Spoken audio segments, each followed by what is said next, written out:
నమస్తే, welcome to AV news. ముందుగా headlines.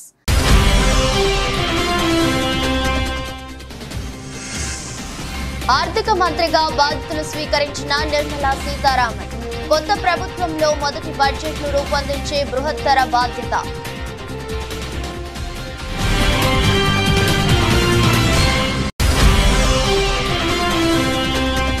Telangana ప్రజలను దృష్టిలో పెట్టుకుని న్యాయం చేస్తానన్న కేంద్ర మంత్రి రామ్మోహన్ నాయుడు. తెలంగాణ సీఎం, ఎంపీలు, కేంద్ర మంత్రుల నుంచి విజ్ఞప్తులు వస్తే పరిష్కరిస్తానని హామీ.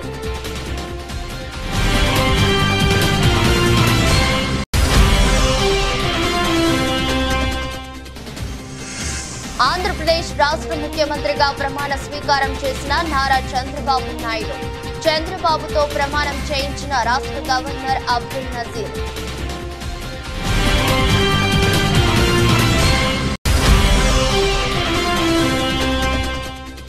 ఎన్నికల ఫలితాలపై వైసీపీ అభ్యర్థుల వద్ద మాజీ సీఎం జగన్ ఆసక్తికర వ్యాఖ్యలు. పోలింగ్ కు ముందు, తర్వాత సర్వేల్లో ఎక్కడా వ్యతిరేకత రాలేదన్న వైసీపీ అధినేత.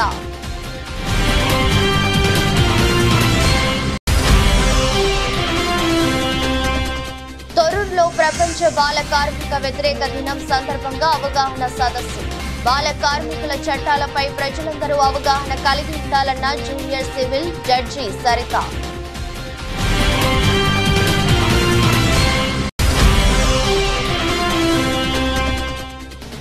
హైదరాబాద్ శివారు రాజేంద్ర నగర్ లో స్కూల్ బస్సులపై ఆర్టీఏ అధికారులు పోరాడా. ఈ రోజు నుండి పాఠశాలలు ప్రారంభం కావడంతో విద్యార్థులను రవాణా చేసే స్కూల్ బస్సులపై ఫోకస్.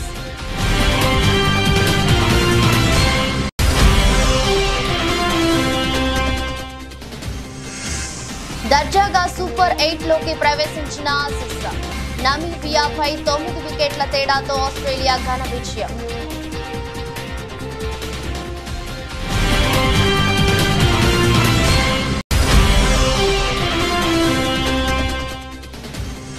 స్వల్ప లాభాలతో మొదలై క్రమంగా పుంజుకున్న దేశీయ స్టాక్ మార్కెట్లు. 57 పాయింట్లు పెరిగిన సెన్సెక్స్, నిమిషాల్లోనే లక్షల కోట్ల సంపద.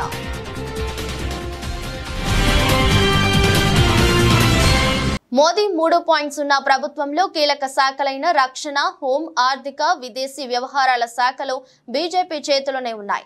ఈ శాఖలను పాత మంత్రులకే ప్రధాని మోదీ అప్పగించడం జరిగింది. మోదీ 2.0లో ఆర్థిక మరియు కార్పొరేట్ వ్యవహారాల మంత్రిగా పనిచేస్తున్న నిర్మలా సీతారామన్ కు మోదీ 3.0 హయాంలోనూ అదే పోర్టుఫోలియో దక్కింది. దీంతో ఆమె బుధవారం ఉదయం ఆర్థిక మంత్రిగా బాధ్యతలు స్వీకరించారు.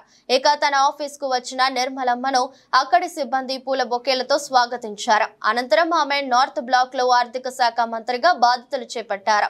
ఇక బాధ్యతలు స్వీకరించిన అనంతరం ఆమె ఆర్థిక మంత్రిత్వ శాఖ అధికారులతో సమావేశం కానున్నారు. కొత్త ప్రభుత్వంలో మొదటి బడ్జెట్ ను రూపొందించే బృహత్తర బాధ్యత ఇప్పుడు ఆర్థిక మంత్రిపై ఉంది. మోదీ 3.0 తొలి బడ్జెట్ ను జూలై 1 లేదా 2వ వారంలో ప్రవేశపెట్టే అవకాశాలు ఉన్నాయి.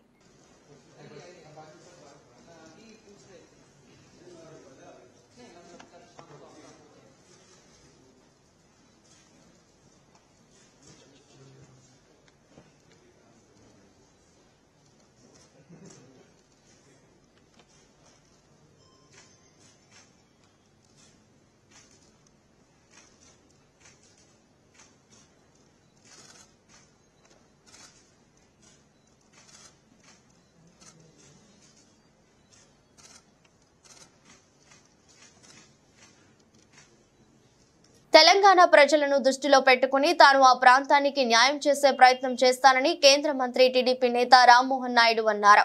ఆయన మీడియాతో మాట్లాడుతూ తెలంగాణ ఎంపీలు, కేంద్ర మంత్రులు, తెలంగాణ ముఖ్యమంత్రి ఇలా ఎవరి నుంచి తనకు విజ్ఞప్తులు వచ్చినా మరో ఆలోచన లేకుండా ఆ ప్రాంతానికి న్యాయం చేసే ప్రయత్నం చేస్తానని హామీ ఇచ్చారు.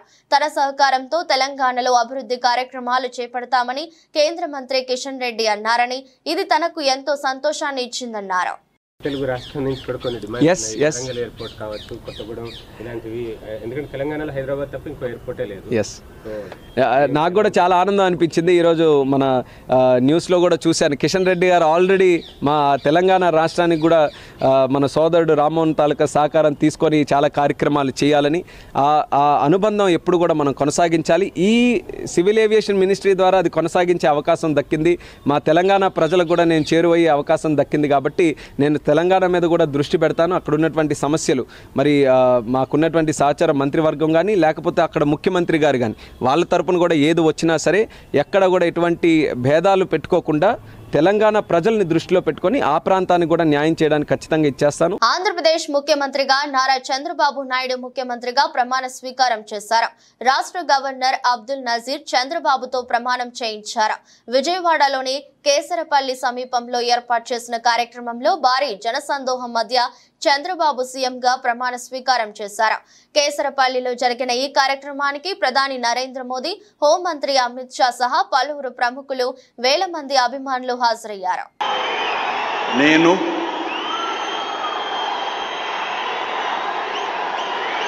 నారా చంద్రబాబు నాయుడు అనే నేను శాసనం ద్వారా నిర్మితమైన భారత రాజ్యాంగం పట్ల నిజమైన విశ్వాసం, విధేయత చూపుతానని, భారతదేశ సార్వభౌమాధికారాన్ని, సమగ్రతను కాపాడుతానని, ఆంధ్రప్రదేశ్ రాష్ట్ర ముఖ్యమంత్రిగా నా కర్తవ్యాలను శ్రద్ధతో, అంతఃకరణ శుద్ధితో నిర్వహిస్తానని, భయం కానీ, పక్షపాతం కానీ, రాగద్వేషాలు కానీ లేకుండా రాజ్యాంగాన్ని, శాసనాలను అనుసరించి ప్రజలందరికీ న్యాయం చేకూరుస్తానని దైవ సాక్షిగా ప్రమాణం చేస్తున్నాను. డాక్టర్ మర్రి చెన్నారెడ్డి మానవ వనరుల విభాగంలో శిక్షణ పొందుతున్న 2023 బ్యాచ్ తెలంగాణ క్యాడర్ ఐఏఎస్ అధికారులు సచివాలయంలో సీఎం రేవంత్ రెడ్డిని మర్యాదపూర్వకంగా కలిశారు.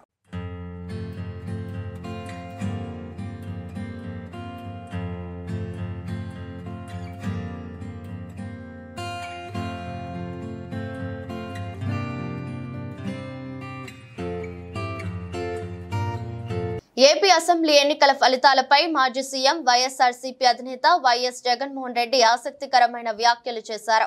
ఎన్నికలకు ముందు ఎక్కడా ప్రభుత్వంపై వ్యతిరేకత కనిపించలేదని, కానీ ఫలితాలు మాత్రం విభిన్నంగా వచ్చాయని వ్యాఖ్యానించారు. పోలింగ్ కు ముందు, అనంతరం రాష్ట్ర వ్యాప్తంగా సర్వే చేయించామని, 17 లక్షల శాంపిల్స్ తీసుకున్నామని వెల్లడించారు. వైసీపీ కార్యకర్తలను తెలుగుదేశం పార్టీ నాయకులు ఇబ్బంది పెడుతున్నారని వైఎస్ జగన్ వ్యాఖ్యానించారు. నష్టపోయిన కార్యకర్తలను తాను పరామర్శిస్తానని భరోసా ఇస్తానని పార్టీ నాయకులకు జగన్ వెల్లడించారు. కార్యకర్తలపై దాడులను అంతా కలిసి ఎదుర్కోవాలని, జిల్లా స్థాయిలో టీంగా నిలవాలని, కార్యకర్తలకు అండగా ఉండి ఆదుకోవాలని నేతలకు దిశానిర్దేశం చేశారు. ఇక ఎన్నికల్లో పార్టీకి 40% ఓటింగ్ వచ్చిందని, పార్టీ నేతలంతా ప్రజల మధ్యనే ఉండాలని జగన్ సూచించారు. ఆంధ్రప్రదేశ్ రాష్ట్ర మంత్రిగా జనసేన అధ్యక్షుడు పవన్ కళ్యాణ్ ప్రమాణం చేశారు. ఆంధ్రప్రదేశ్ గవర్నర్ అబ్దుల్ నజీర్ కేసరపల్లి సభా వేదికపై పవన్ తో ప్రమాణం చేయించారు. ప్రమాణం పూర్తయ్యాక వేదికపై ఉన్న చంద్రబాబు దగ్గరికి వెళ్లిన పవన్ కళ్యాణ్ ఆయనతో కరచాలనం చేశారు. ఈ సందర్భంగా పవన్ ను చంద్రబాబు అభినందించారు. ఆపై వేదికపై ఉన్న గవర్నర్, ఇతర ప్రముఖులకు ఆంధ్రప్రదేశ్ మంత్రి పవన్ కళ్యాణ్ నమస్కరించారు. అన్న చిరంజీవికి పాదాభివందనం చేసి ఆయన ఆశీర్వాదం తీసుకున్నారు. నేను కొణిదెల పవన్ కళ్యాణ్ అనే నేను శాసనం ద్వారా నిర్మితమైన భారత రాజ్యాంగం పట్ల నిజమైన విశ్వాసం, విధేయత చూపుతానని, భారతదేశ సార్వభౌమాధికారాన్ని, సమగ్రతని కాపాడుతానని, ఆంధ్రప్రదేశ్ రాష్ట్ర మంత్రిగా నా కర్తవ్యాలను శ్రద్ధతో, అంతఃకరణ శుద్ధితో నిర్వహిస్తానని, భయం కానీ, పక్షపాతం కానీ, రాగద్వేషాలు కానీ లేకుండా రాజ్యాంగాన్ని శాసనాలని అనుసరించి ప్రజలందరికీ న్యాయం చేకూరుస్తానని దైవ సాక్షిగా ప్రమాణం చేస్తున్నాను. హైదరాబాద్ శివారు రాజేంద్ర నగర్ లో స్కూల్ బస్సులపై ఆర్టీఏ అధికారులు కొరాడా జులిపించారు. ఈ రోజు నుండి పాఠశాలలు ప్రారంభం కావడంతో విద్యార్థులను రవాణా చేసే స్కూల్ బస్సులపై ఫోకస్ పెట్టారు. Fitness, insurance, permit, driving licence, fire safety kit, first aid కిట్లను రవాణా అధికారులు క్షుణ్ణంగా తనిఖీలు చేశారు. పలు బస్సులు రంగారెడ్డి జిల్లా రవాణా శాఖ అధికారులు సీజ్ చేశారు. రాజేంద్ర నగర్, శంషాబాద్, మొయినాబాద్, శేరిలింగంపల్లితో పాటు పలు చోట్ల అధికారుల బృందం విస్తృత సోదాలు నిర్వహిస్తున్నారు.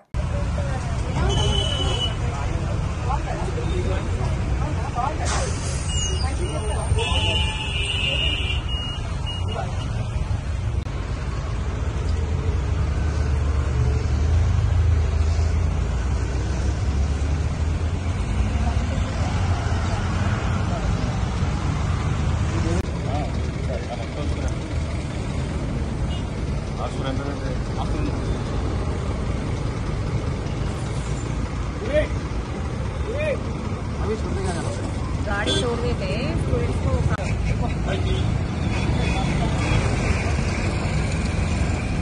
టీడీపీ జాతీయ ప్రధాన కార్యదర్శి మంగళగిరి ఎమ్మెల్యే నారా లోకేష్ ఏపీ మంత్రిగా ప్రమాణ స్వీకారం చేశారు. ముఖ్యమంత్రిగా చంద్రబాబు ప్రమాణ స్వీకారం అనంతరం ఏపీ నూతన మంత్రులు ప్రమాణ స్వీకారం చేశారు. నారా లోకేష్ తండ్రి చంద్రబాబుకు పాదాభివందనం చేసి ఆశీస్సులు అందుకుని ప్రమాణ స్వీకారం చేశారు.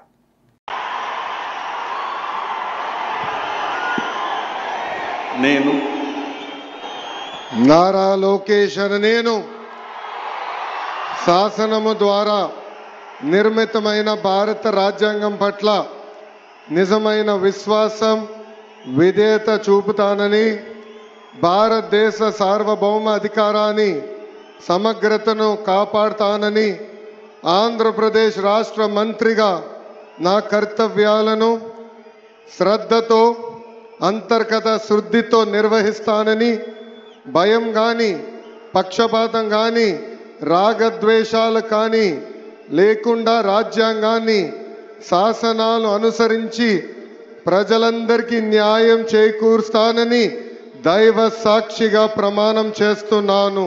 మెదక్ జిల్లా రామాయంపేట మండల కేంద్రంలోని శ్రీ సాయి కృష్ణ నర్సింగ్ హోమ్ లో ఇటీవల గర్భిణీ మృతిపై జిల్లా వైద్యాధికారి శ్రీరామ్ విచారణ చేపట్టారు. బాధితులు ఇచ్చిన ఫిర్యాదు మేరకు జిల్లా కలెక్టర్ రాహుల్ రాజ్ ఆదేశాల మేరకు ఆసుపత్రికి చేరుకున్న అధికారులు విచారణ నిర్వహిస్తున్నారు. ఆసుపత్రిలో రికార్డులను పరిశీలించారు. పూర్తి స్థాయి విచారణ చేపట్టి జిల్లా కలెక్టర్ కు నివేదిక సమర్పిస్తామని డిఎంహెచ్ఓ తెలిపారు. సో మనకి యాక్చువల్లీ ఏంటంటే ఈ ఎన్నికల కౌంటింగ్ ఉండబట్టి అసలు రెండు ఫోటోలు చూసుకున్నాయి. సో మన ఆనరబుల్ డిస్ట్రిక్ట్ మేజిస్ట్రేట్ గారు ఇచ్చిన గైడ్లైన్స్ ప్రకారం ఈ డెత్కు సంబంధించిన డీటెయిల్స్ నిజాలు లేదు, ఎందుకు జరిగింది, దాని మీద మన గైనకాలజిస్ట్ చూడాలి గారు, మీరు కూడా గైనకాలజిస్ట్ పియాట్రిషియన్, అదేవిధంగా మన డిప్యూటీ అవుతున్నారు. సో ఇక్కడ మనం ఏంటంటే 17వ తారీఖు రోజు మిస్టర్ గారు 26 years చనిపోయింది కదా. సో బ్లీడింగ్ తోటి చనిపోయిందనే దాని మీద నెగ్లిజెన్స్ ఎక్కడ ఉంది?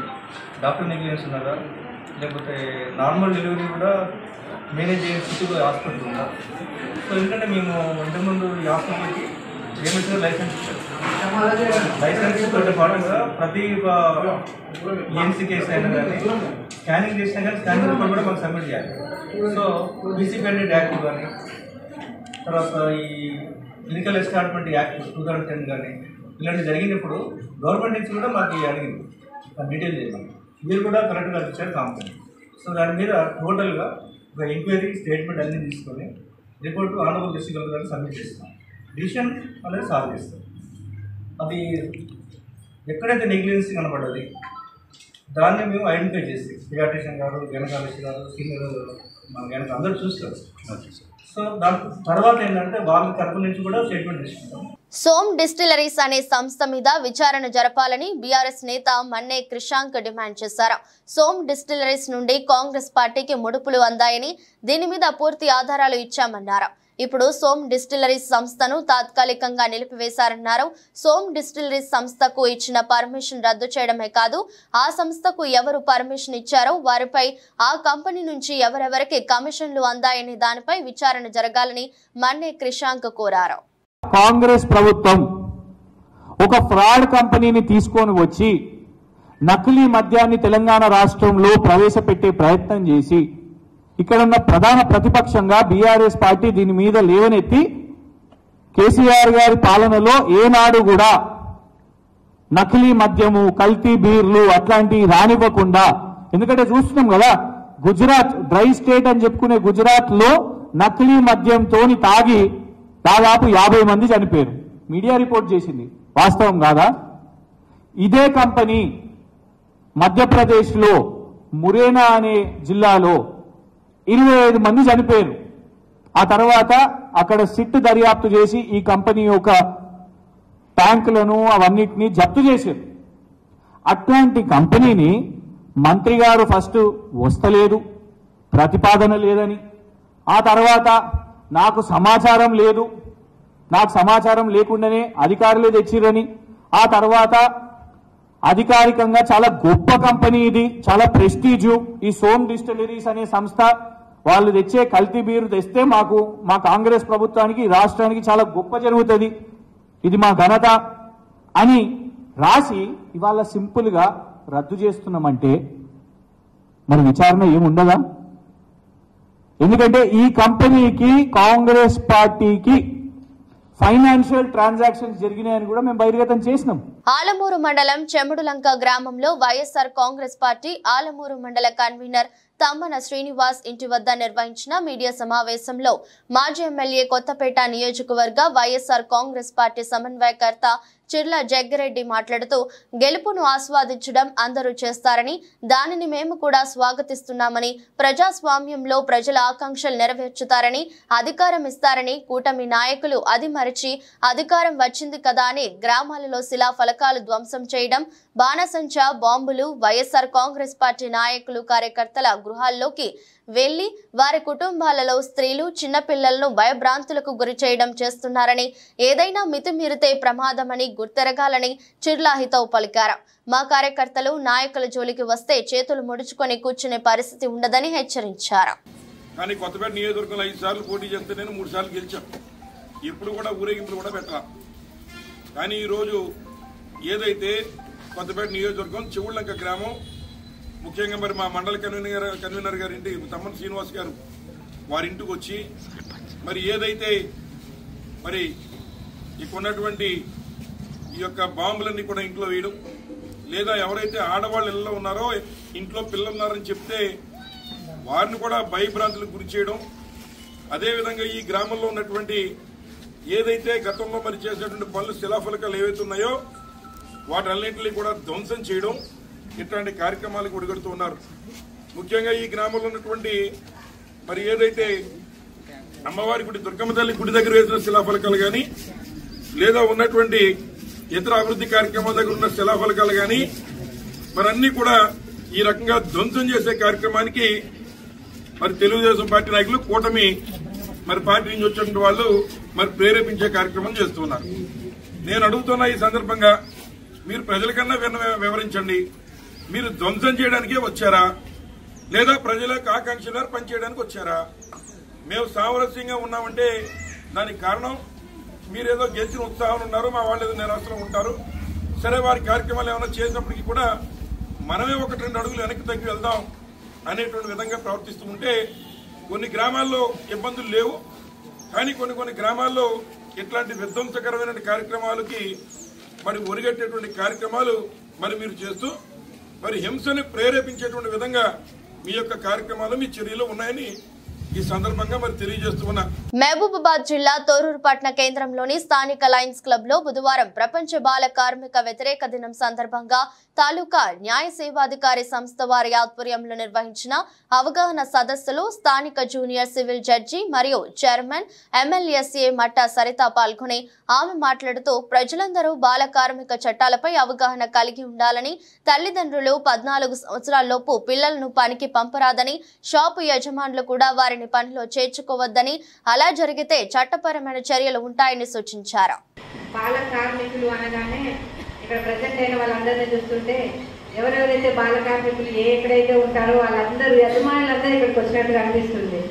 మన ఎస్ఐ గారు చెప్పినట్టు హోటల్ యజమానులు, నెక్స్ట్ ఎవరైతే గోల్డ్ షాప్ యజమానులు, వీళ్ళందరూ కూడా ఇక్కడ ఉన్నట్టు అనిపిస్తుంది. అయితే ఈ ప్రోగ్రామ్ మంచిగానే చూస్ చేసుకున్నాం అనుకుంటున్నాం. మోరోవర్ ఫస్ట్ ఆఫ్ ఆల్ నేను కంగ్రాచులేషన్స్ టు లయన్స్ క్లబ్. అంటే వచ్చి సంవత్సరం అయినప్పటికీ కూడా నేను లయన్స్ క్లబ్ ఆధ్వర్యంలో ఒక కార్యక్రమం చేద్దామని చెప్పి సిడబ్ల్యూసీ మేడం అడిగారు. చేద్దామండి అన్నాను. Due to lack of schedule అది చేయలేకపోయాను. ఈరోజు ఈ కార్యక్రమం ద్వారా మీ అందరి ముందుకు వచ్చినందుకు కూడా నాకు సంతోషంగా ఉంది. బాల కార్మికులు అంటే ఫస్ట్ కార్మికుల్ని చూడాలి. మనము బాల కార్మికులని మనము ఎంగేజ్ చేసుకోవడం వల్ల జరుగుతున్న నష్టాలు ఏంటి, దానివల్ల సమాజంలో పడే ఇంపాక్ట్ ఏంటి. కార్మికుడు అని అంటే గతంతో పోలిస్తే ఈరోజు చాలా కూడా మనకి తేడా కనిపిస్తూ ఉంటుంది. ఏంటంటే గతంలో ఒక వ్యక్తి ఒక కార్మికుడుగా ఉన్నట్లయితే ఒక వ్యవస్థలో అతని జీవితాంతం అతను అందులో ఉండడానికి అవకాశం ఉండేది. గతంలో మనకి వెట్టి చాకిరీ వ్యవస్థ అనేది ఉండేది. అంటే ఒక భూస్వామి దగ్గర ఒక వ్యక్తి ఒక చిన్న పిల్లాన్ని వాళ్ళ దగ్గర వెట్టి చాకిరీకి పెడితే అతను జీవితాంతం వాళ్ళకి సర్వీస్ చేస్తూ ఆ వచ్చిన కొద్దిపాటి ఆదాయంతో తన కుటుంబాన్ని, తన పిల్లల్ని తన మొత్తం చేసుకునే అవకాశం ఉంది. ఈ రోజుల్లో ఒక ప్రొఫెషన్ పర్మనెంట్ అని చెప్పడానికి ఏదైనా ఉందా? ఎక్సెప్ట్ గవర్నమెంట్ ఆఫీసులలో పని తప్ప ఇంకా ఇది మన జీవితాంతం దీని మీదనే ఉందాము అని అనుకోవడానికి ఉందా? లేదు. మరి అలాంటప్పుడు మనము పిల్లల్ని చిన్నప్పటి నుంచే ఒక కార్మికుడిగా తయారు చేస్తే అది శాశ్వతంగా ఉంటుందా అంటే ఈరోజు మనకి బెస్ట్ ఎగ్జాంపుల్ ఏంటంటే ఏఈ టెక్నాలజీ వచ్చింది. హుస్నాబాద్ కాంగ్రెస్ పార్టీ కార్యాలయంలో కాంగ్రెస్ పార్టీ మండల అధ్యక్షులు విలేకరుల సమావేశంలో మాట్లాడుతూ హుజూరాబాద్ ఎమ్మెల్యే పాడి కౌశిక్ రెడ్డి బీఆర్ఎస్ భవన్ లో ప్రెస్ మీట్ పెట్టి మంత్రి పొన్నం ప్రభాకర్ మీద అబండాలు, అబద్ధపు మాటలు మాట్లాడటం సరికాదని హెచ్చరించారు. మంత్రిపై లేనిపోని ఆరోపణలు చేసి కౌశిక్ రెడ్డి ప్రజలను తప్పుదోవ పట్టించేందుకు ఆరోపణలు చేస్తున్నారని అన్నారు. మంత్రి పొన్నం ప్రభాకర్ కు బహిరంగ క్షమాపణ చెప్పాలని హెచ్చరించారు. హుజూరాబాద్ ఎమ్మెల్యే అయిన పాడి కౌశిక్ రెడ్డి గారు బీఆర్ఎస్ భవన్ హైదరాబాద్లో ప్రెస్ మీట్ పెట్టడం జరిగింది. ప్రెస్ మీట్లో తను ఒక మాట మాట్లాడిండు. 32 టన్నుల ఫ్లై యాష్కు డస్ట్ ఏదైతుందో దీనిలో 32 టన్నులే ఉండాలి, కానీ 72 టన్నులు ఉన్నది అని మాట్లాడిండు. అరే అవులా సన్నాసి, 32 + 32 64 కన్నా అంటే మీరు మాట్లాడే మాటలు ఎట్లున్నాయి అని అంటే 32 టన్నులకు అవసరం అనుకుంటే ఇంకో 5 టన్నులు పడతాయి, 10 టన్నులు పడతాయి. కానీ 32కు 32 64 పడతాయి. ఆయనతో సోయలేనోడా ఆ వేపించి బిల్లులు ఎక్కడనో అబద్ధపు బిల్లులు తీసుకొచ్చి ఇవి ఎవిడెన్స్ అని చూపిస్తున్నాయి. ఏమన్నా సోయినదా అని అడుగుతున్నాం. అంటే నువ్వు చెప్పేది ప్రతి ఒక్కటి అబద్ధము అని చెప్పడం కోసం నిదర్శనం నీ దగ్గర ఉన్న వేబిల్లే అని అంటున్నాం. 32, 72 అని అంటే 40 టన్నులు ఎలా ఎక్కువ పడుతుంది? ఫ్లై యాష్కు వెయిట్ తక్కువ ఉంటుంది, హైట్ ఎక్కువ వస్తుంది, డబుల్ పట్టేంత స్ట్రెంత్ కూడా ఉండదు. అంటే ఈ అబద్ధపు మాటలతోని ఏదైతే నువ్వు ఇవాళ బీఆర్ఎస్ ప్రభుత్వంలో ఉన్న బీఆర్ఎస్ నాయకులైన కేసీఆర్, కేటీఆర్, హరీష్ రావుల యొక్క మెప్పు పొందడం కోసం నువ్వు మాట్లాడుతున్నావు. సచ్చిపోయిన పాము ఇవాళ బీఆర్ఎస్ పార్టీలో ఏ ఒక్కరు కూడా నోరు మెదపడం లేదు. పార్టీని ఎవరు ప్రజలు కూడా స్వీకరించడం లేదు. ప్రజలు బీఆర్ఎస్ ను మర్చిపోతున్నారు అని చెప్పేసి ఇవాళ నువ్వు మా మంత్రి గారి మీద అబక్కులు చెవక్కులు చేస్తున్నావు. నిజాంపేట మండల వ్యాప్తంగా బుధవారం ప్రభుత్వ పాఠశాలతో పాటు ప్రైవేట్ పాఠశాలలు కూడా పునఃప్రారంభమయ్యాయి. ఈ సందర్భంగా ప్రాథమిక పాఠశాల ప్రధానోపాధ్యాయులు ప్రభాకర్ మాట్లాడుతూ తెలంగాణ వ్యాప్తంగా ప్రభుత్వ పాఠశాలలు పునఃప్రారంభమయ్యాయని అన్నారు. ప్రభుత్వ పాఠశాలలో ఉచిత పాఠ్య పుస్తకాలతో పాటు ఏకరూప దుస్తులు, మధ్యాహ్న భోజనంతో పాటు పిల్లలకు మంచి విద్యను అందిస్తున్నామన్నారు. బడుడు పిల్లలను ప్రభుత్వ పాఠశాలను చేర్పించేలా చూడాలని పిల్లల తల్లిదండ్రులకు సూచించారు. మొదటి రోజు విద్యార్థులు ఎక్కువ సంఖ్యలో హాజరు కాకపోవడం విశేషం. ఈ కార్యక్రమంతో పాటు పాఠశాల ఉపాధ్యాయులు తదితరులు పాల్గొన్నారు.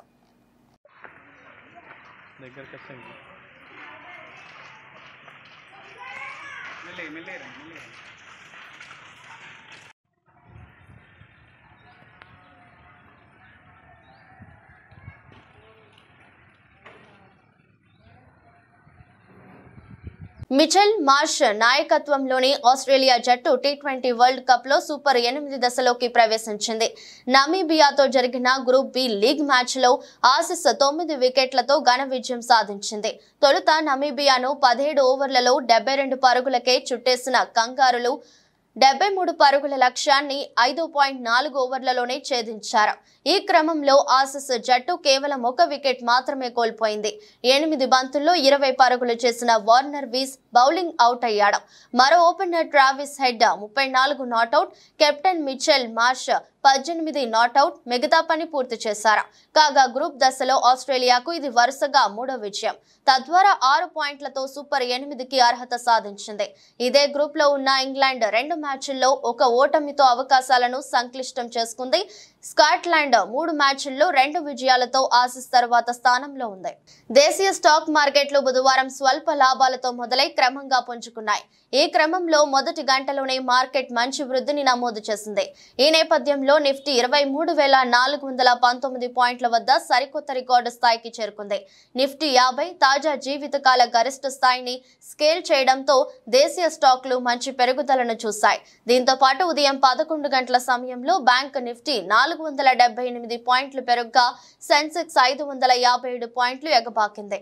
దీంతో పాటు నిఫ్టీ మిడ్ క్యాప్ సూచీ కూడా 504 పాయింట్లు లాభపడింది. బ్యాంకులు, ఫైనాన్షియల్, ఐటీ, మెటల్ షేర్లు లాభపడటం ఈ భారీ పెరుగుదలకు సపోర్ట్ ఇచ్చాయి.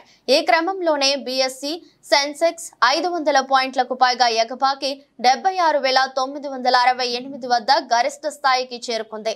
దీంతో దేశీయ స్టాక్ మార్కెట్ల పెరుగుదలతో దాదాపు కొన్ని నిమిషాల వ్యవధిలోనే మదుపర్లు 2.8 లక్షల కోట్లను సంపాదించారు.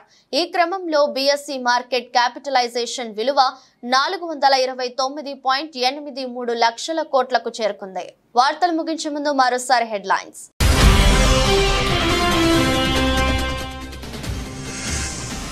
ఆర్థిక మంత్రిగా బాధ్యతలు స్వీకరించిన నిర్మలా సీతారామన్ కొత్త ప్రభుత్వంలో మొదటి బడ్జెట్ను రూపొందించే బృహత్తర బాధ్యత.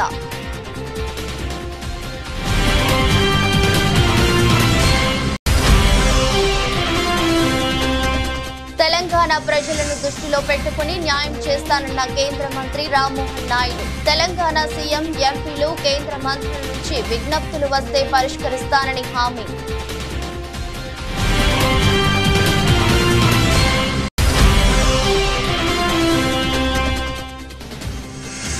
ఆంధ్రప్రదేశ్ రాష్ట్ర ముఖ్యమంత్రిగా ప్రమాణ స్వీకారం చేసిన నారా చంద్రబాబు నాయుడు. చంద్రబాబుతో ప్రమాణం చేయించిన రాష్ట్ర గవర్నర్ అబ్దుల్ నజీర్.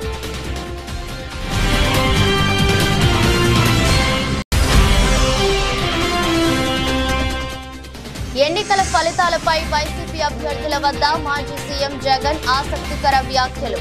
పోలింగ్ కు ముందు, తరువాత సర్వేల్లో ఎక్కడా వ్యతిరేకత రాలేదన్న వైసీపీ అధినేత.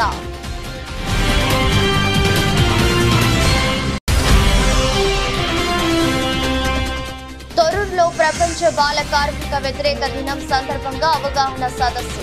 బాల కార్మికుల చట్టాలపై ప్రజలందరూ అవగాహన కలిగి ఉండాలన్న జూనియర్ సివిల్ జడ్జి సరిత.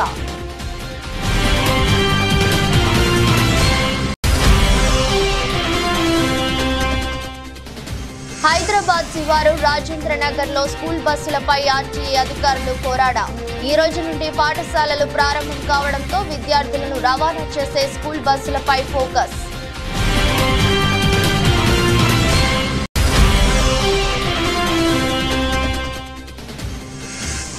దర్జాగా సూపర్ 8 లోకి ప్రవేశించిన ఆసీస్. నమీబియాపై 9 వికెట్ల తేడాతో ఆస్ట్రేలియా ఘన విజయం.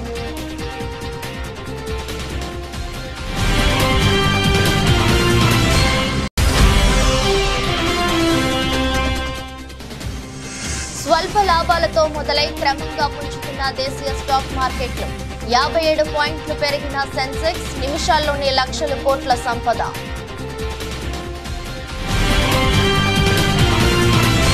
ఇదృష్టి బులెటిన్ మరో బులెటిన్లో మళ్ళీ కలుద్దాం. అంతవరకు సెలవు, నమస్కారం.